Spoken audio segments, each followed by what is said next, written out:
I still remember the moment he joined the Walk for Peace.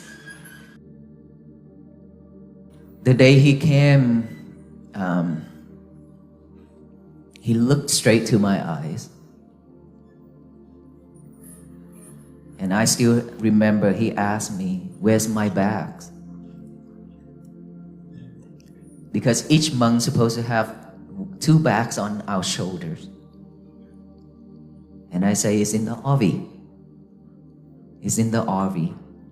But we will prepare for you 2 bags because you cannot walk alone. You cannot walk without the bags." And so on the first day, we was gonna let him walk without the bags. But then we decided not to let him free. Therefore, we prepared 2 bags for him to walk with us on that day after lunch. Day after day, when walk, I saw him because as a leader, I look around, I skim around, and I check on each and every person in my team. Most of the time, I saw him when we take a break. He's always closed his eyes to cultivate on his breathing. And so, day after day like that, we walk and walk and walk, and he got a lot of blisters, and he walked very slow because of blisterings. At that moment, he told me, "Bhante Pannakara, please let me walk slow behind because I'm hurting. It's painful." I say, "It's okay, just take your time. Even though you got left behind, but it's okay, just take your time." And then we continue the walk like that day after day. We share the heat, the rain, the cold. To one day, that day was tired and exhausted. I remember that road. It's terrible road. A lot of gravels, a lot of rocks. I walk barefoot. It is very painful. And so I just, in my mind, said, when is it gonna end today? I need to rest my feet. And then we almost got to the night locations. And then we turned into one of the gas stations to take a break. And that is when our lay devotees came with ice cream to serve us.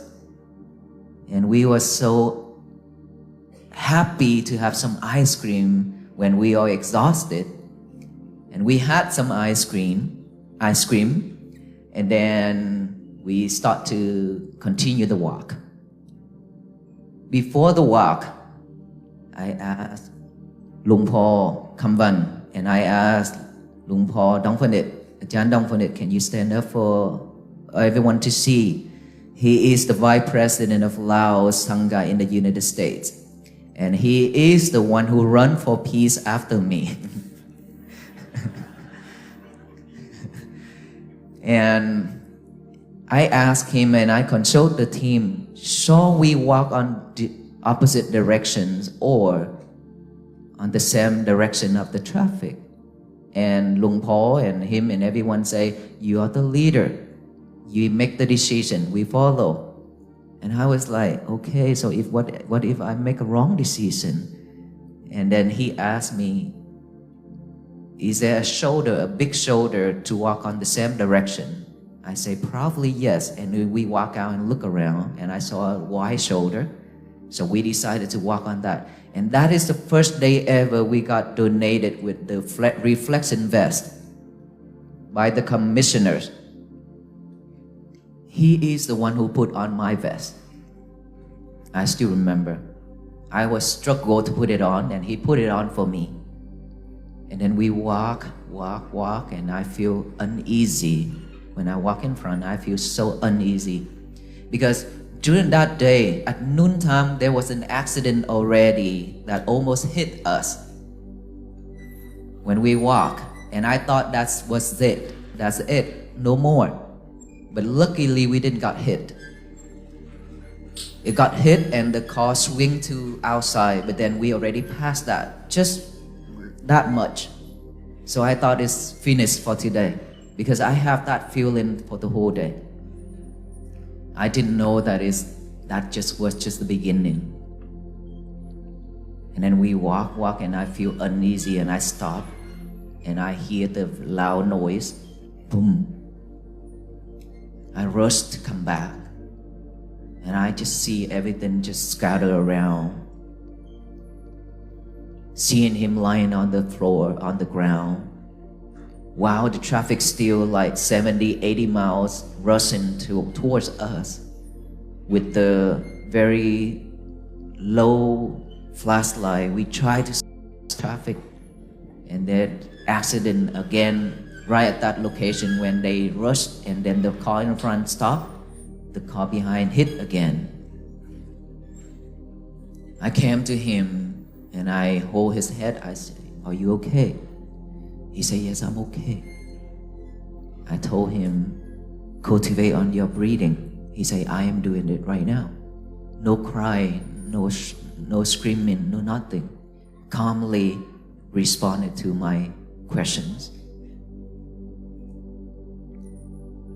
I tried to handle everything. Got him to the hospital by the helicopter. We stopped for 2 days in Dayton because I want him to be well taken care of.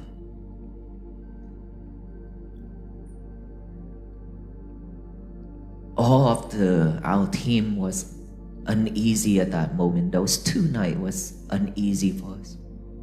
And I feel terrible. As a leader, I feel like I haven't done everything to protect my team. So during that night, after everybody settled around 12 something, I went to the field in the dark and I cried myself. Because I feel like because of me, because of this journey, because of my vow, now my brother have to suffer like this. What if he lost his leg, cannot shave?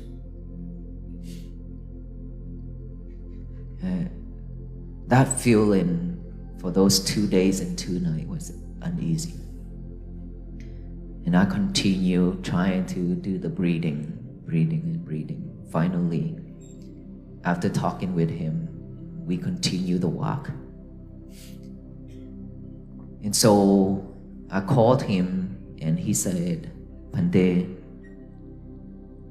I trust you from the day that I see you at the Walk for Peace again, that I already gave you my life because I trust you always. I want to offer my whole life to you for the Dhammacharya project that you had made a vow to build, because I know the benefits of it. Therefore, I'm happy to offer my life to you. You do whatever you want as long as you can achieve your goal. And I offer my legs to the Walk for Peace. So please continue, lead the team to Washington, D.C. Don't stop, carry me with you. And I shall see you all in Washington, D.C. I said, I will continue the journey. I will not give up. Our team already, we are not giving up because of the Buddha, Sasana, because of the Walk for Peace, because of all the people who are suffering, and because of you. We will continue this walk and we will carry on. And even if you cannot make yourself to Washington, D.C., I will come and pick you up and take you to Washington, D.C. on the last day. That was our chit-chat. And finally, when I met him again at his temple without his leg, that day was also a very emotional moment when we met again. And then finally, we met again in Washington, D.C. as we already promised to each other, to the whole team. So here today, Ajahn Mahadam, when I asked the topic to share, he said, pain meditation.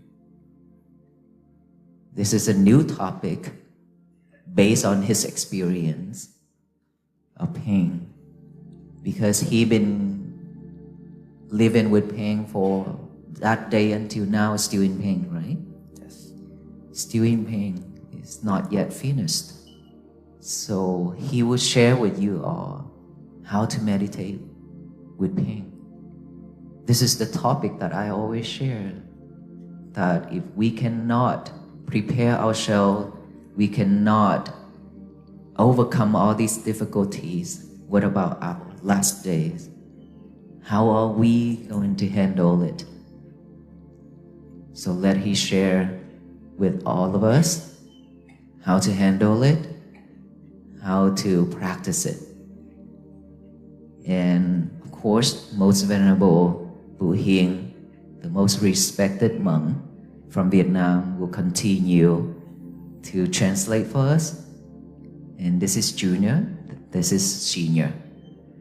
Let's give both of them an applause.